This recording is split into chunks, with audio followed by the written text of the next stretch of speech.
Hello friends, welcome back to the channel. Today's topic may feel familiar on the surface, but I promise you, we are going to explore it from a place that goes far deeper than words. Have you ever found yourself whispering the name Namo Guanyin Bodhisattva during a time of hardship? Maybe you heard it from a loved one, or maybe you came across it during a quiet moment. But here's the real question: what does this phrase, this sacred name, have such a powerful impact on the human heart? What lies behind the sound that so many turn to for solace? In this video, we are going to explore the energetic, spiritual, and emotional meaning behind this mantra, not as a superstition, not as a religious ritual, but as a doorway into deeper peace, clarity, and connection with the most compassionate part of ourselves. The name Namo Guanyin Bodhisattva is more than just a chant. It is a vibration, a frequency, a bridge between the chaos of our mind and the stillness of our soul.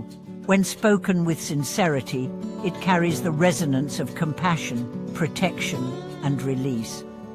It's not just calling out to a divine being, it's calling inward to the part of ourselves that is calm, gentle, and infinitely loving.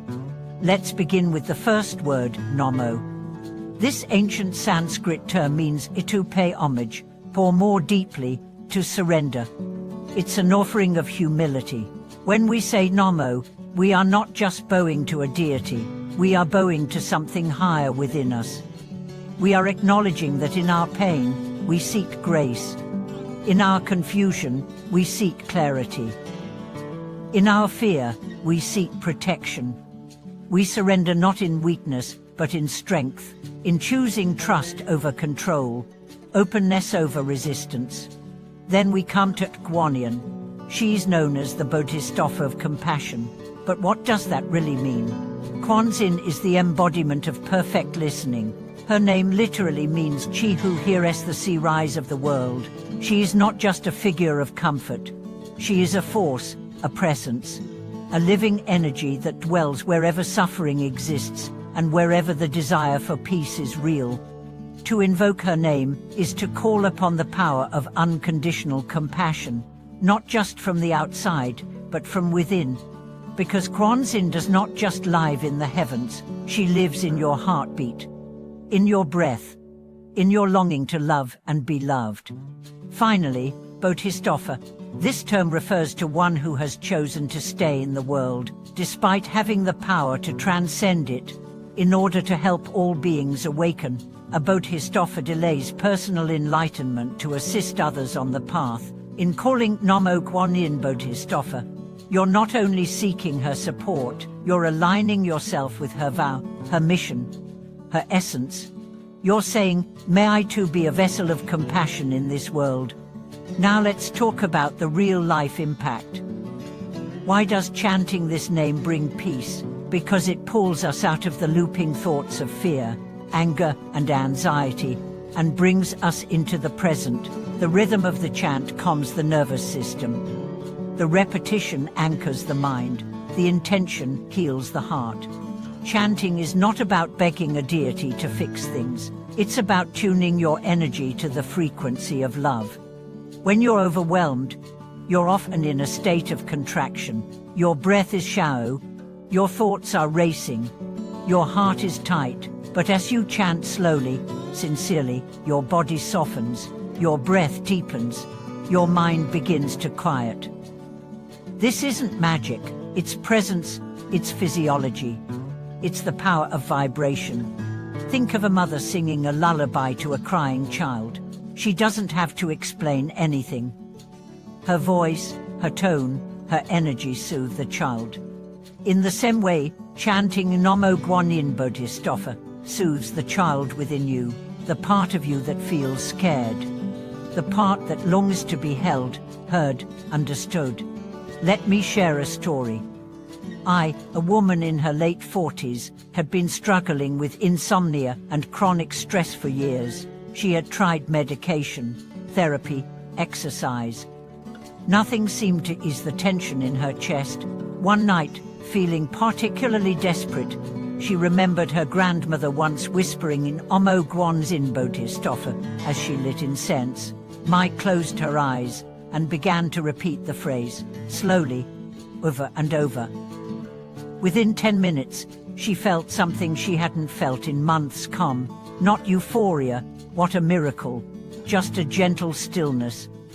A sense that she was safe.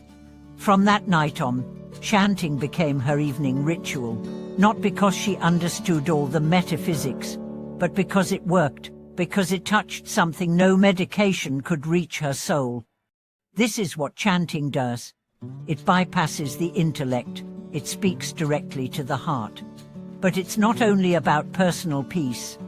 Chanting Namo Guanyin Bodhisattva also expands your compassion for others. The more you chant, the more you soften. The more you soften, the more you begin to see others not as threats, but as reflections. You begin to understand that everyone is suffering in their own way. You judge less, you listen more, you forgive quicker. You become, in small but profound ways, a mirror of Guanyin herself. Let's not confuse softness with weakness. Compassion is the most powerful force in the universe. It heals wounds, breaks cycles, dissolves hate. When you chant this sacred name, you're not escaping the world. You're preparing to engage with it from a place of love instead of fear. And yes, the chant can be practiced anywhere. In your car, on a walk, in the kitchen, before a meeting, as you fall asleep. You don't need an altar. You don't need incense. You just need breath and sincerity. That's it. It's also important to mention that chanting can be a form of spiritual resilience. Life is hard.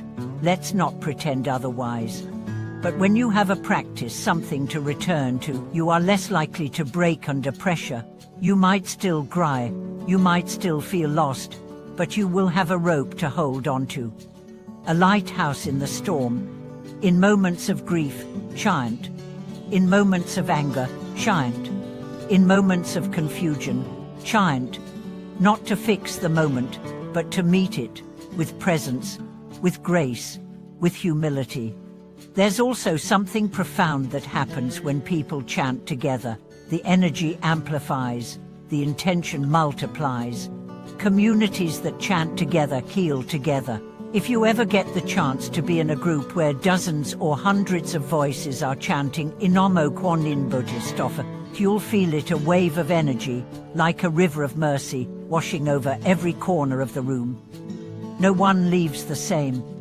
And if you're alone, don't worry. Your voice is enough. Even a whisper carries power. Even a silent chant in the mind radiates light. Because this is not about volume. It's about truth. You may wonder, does Guanyin really hear me? And the answer is yes, but more importantly, you begin to hear yourself.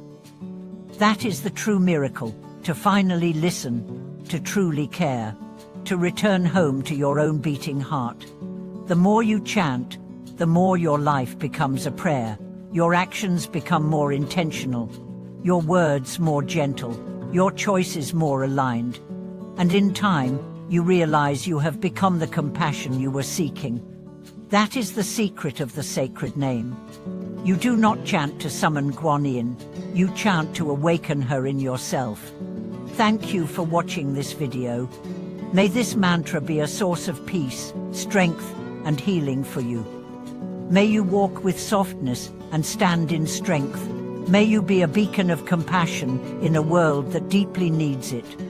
And if this video touched your heart, let us know in the comments. Share your experiences, your questions, your intentions. Let's grow this space together with kindness, sincerity, and light.